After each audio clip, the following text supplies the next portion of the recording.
possibilities because they're so entranced in everyday life world. Reality. Yeah. Stress.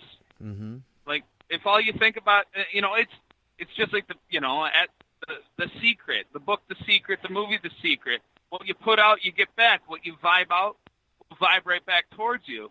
And if all you think about is stress, that's all you're going to feel.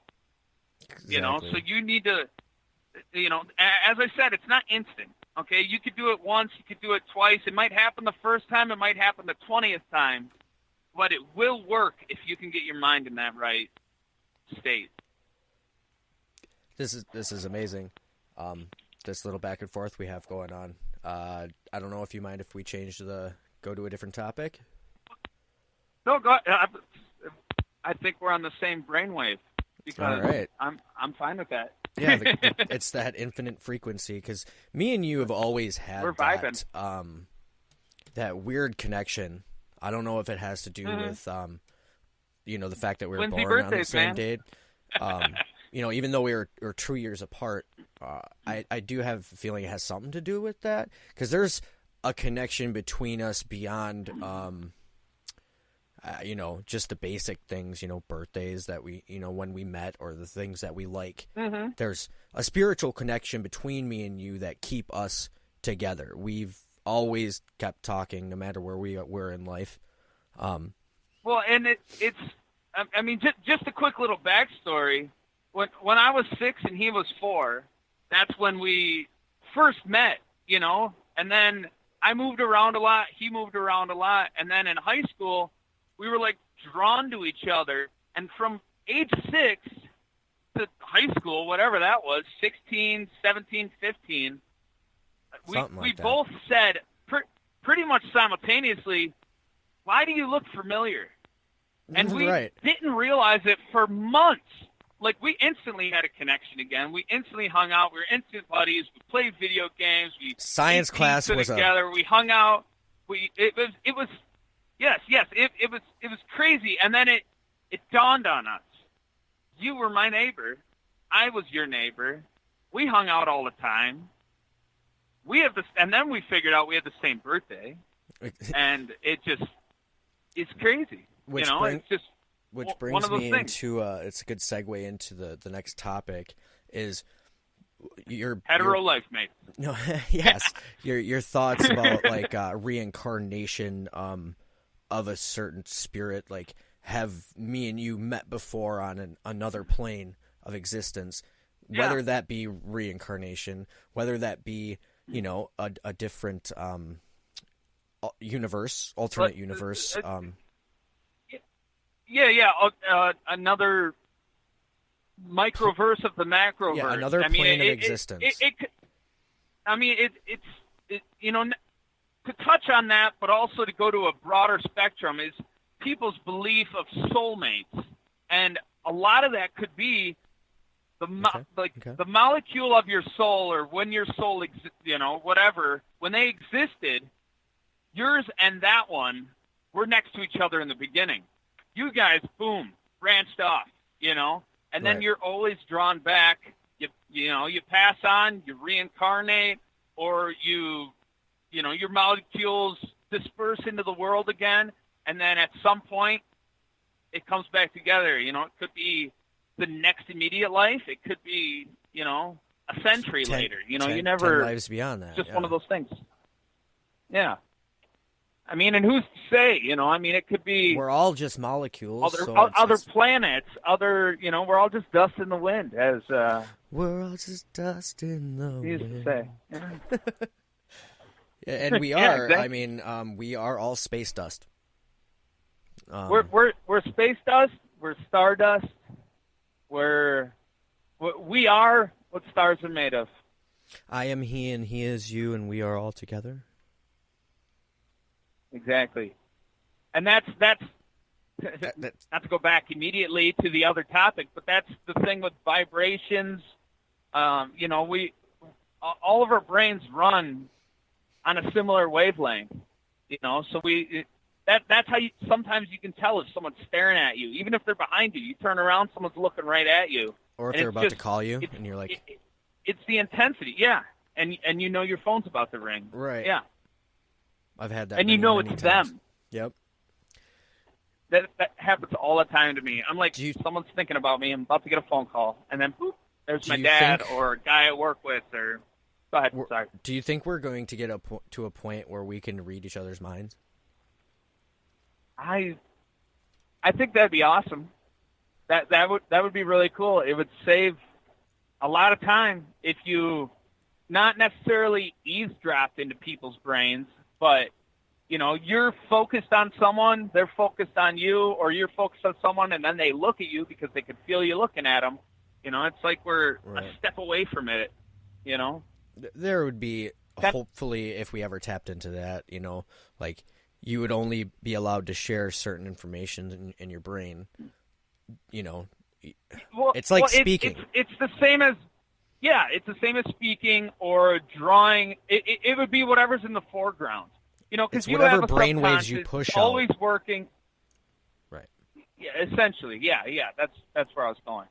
You got a subconscious that's always working in the background, but what you're currently thinking would be what you're saying, basically. Right. And it's like my mom always told me to think before I speak. Because they can hear you. Yeah, I had an issue with that, so that might be an issue for some people if we ever get to that point. But that's future tripping, bro. I'm pretty sure I don't have a filter, but yeah, we'll touch that in the future. What, future tripping? Future trip, road tripping with my two favorite airlines. Okay, anyways. Okay, yeah, Red Hot Chili Peppers, there you go. I like the song Charlie. Charlie's a great song. But besides that, I guess we can get into some comics. Okay, yeah. I mean, we did get off topic of our last topic a little bit. Right. What's the last comic book you read? Because I know you have last comic book I read. That is, it was the Green Lantern, but it was the New 52. I believe it was Guardians, and it was the series of the White Lantern of Kyle Rayner. Nice. And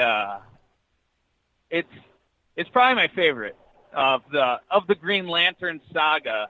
I really like the story of the White Lantern. Now, was that a reread, or was that a first time read? That's a first time read. And you liked it that much, or just you like the White Lantern storyline? I liked his capabilities. I've never actually heard of the White Lantern. Good. Do you want to dive into that and tell me about it? Because I've never heard of the White Lantern. I would love to. Great, thank you. So basically, I don't want to ruin it for everyone, but basically what happened was, for some reason, every colored ring went to him, just out of nowhere. Not every ring, but a red one, a black one, a yellow one, a purple one, an orange one, a green one. Every color of the spectrum went to him. They all went on his hands, and he could control each one of them.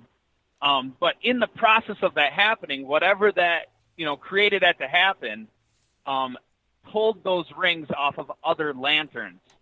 So a lot of people perished because some of them were in space at the time, and the only way they can breathe and survive in space is their ring. Okay. Yes. So all of the darker ones, the black lanterns, the red lanterns, the orange lanterns, pretty sure there's only one or two orange rings. They wanted to retaliate. But basically what happened is, as soon as he became one with all the colors, which he wasn't right away, he could control each color and all that. But once he figured out to put it all together, it became one ring.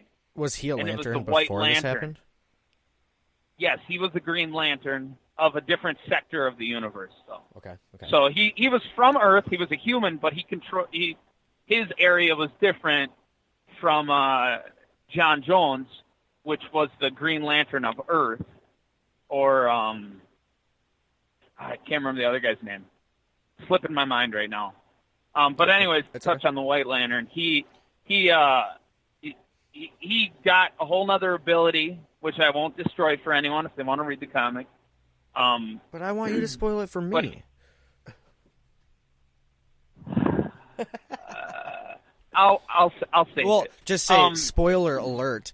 If you do not want to hear this spoiler, please go forward like a minute. Well, kind of a spoiler alert is, what Jester just said. Hop ahead. He could become one with the Eternal, and he had control of everything. It's basically like having the Infinity Gauntlet, except less. It's kind of not dumbed down, but the phrase that is like that. It's a lesser, but he could become one with an Eternal, which has the abilities of all those stones. Because all those stones, the Infinity Gems or Infinity Stones, whatever you want to call them, depending on what era you're reading the comic books. So they were called different things in different areas? Sorry. Well, with Marvel, yeah. I mean, they had a different name, but they changed it a little bit. But those stones were the embodiment of an Eternal whose basic heart was broken, just a quick gist. And not committed suicide, but blew up, dispersed themselves, so all their abilities went into one of those, different gems. And then when you put them all together in the Infinity Gauntlet, I mean, if you've seen the movie, you know, spoiler alert yet again. But, the White Lantern. That's a really intriguing story, actually. Just the White Lantern premises, like just randomly, like, okay, now I have all these. Where do I go from here? Yeah, I mean, he wasn't expecting it. He didn't want to do it, but then he had to live with the fact that some of those lanterns died. Some of them, were in space. Some of them were in battle. And he had to live with that because it was his. Assume? When they came to attack him. Okay. As I said, the reds, the blacks, the orange, even some of the purples were very upset, or the violet. But he didn't do it on purpose.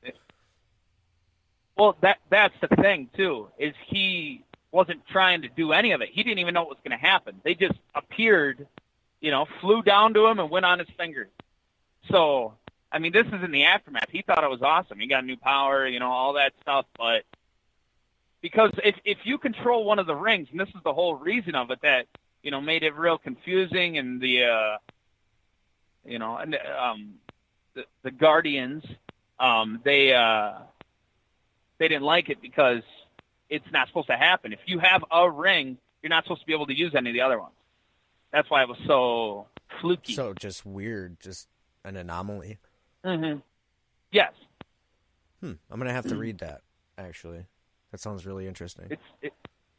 It's pretty good. I'll shoot it to you so you can put it, then we can add the proper name to this podcast too. So if anyone else is interested. Of course. I think this this podcast is going very well for a very first time. I just want to elaborate what, we're doing well. I feel like we're doing well. I feel like this is going to go somewhere. Listeners out there, if you're going, I'm on a future trip for a second, bro. Okay, bro. Travel. Future tripping for a second there. Let's say in the future, someone's listening to a podcast of ourselves on the Riff Radio, and they decide I'm going to start from the beginning. Well, this is my shout out to you from the future. Thanks for coming back and listening to this very first podcast. Future tripping, brah. All right, so and after, go back to the future. Yes, keep going. Keep going. We have a lot of shit to talk about, and it might be slow at first, but it'll get there. Since we were on the topic of comic books, I wanted to tap into one of my favorite, I guess, it goes into video games because it's a really good storyline, I believe, was the Batman Arkham Knight. That storyline really engaged me into that video game and into the nostalgia of Batman, for one. The fact that Joker, spoiler alert for anybody who hasn't played the game, Joker dies in the beginning, and he pretty much is entered Batman's subconscious and his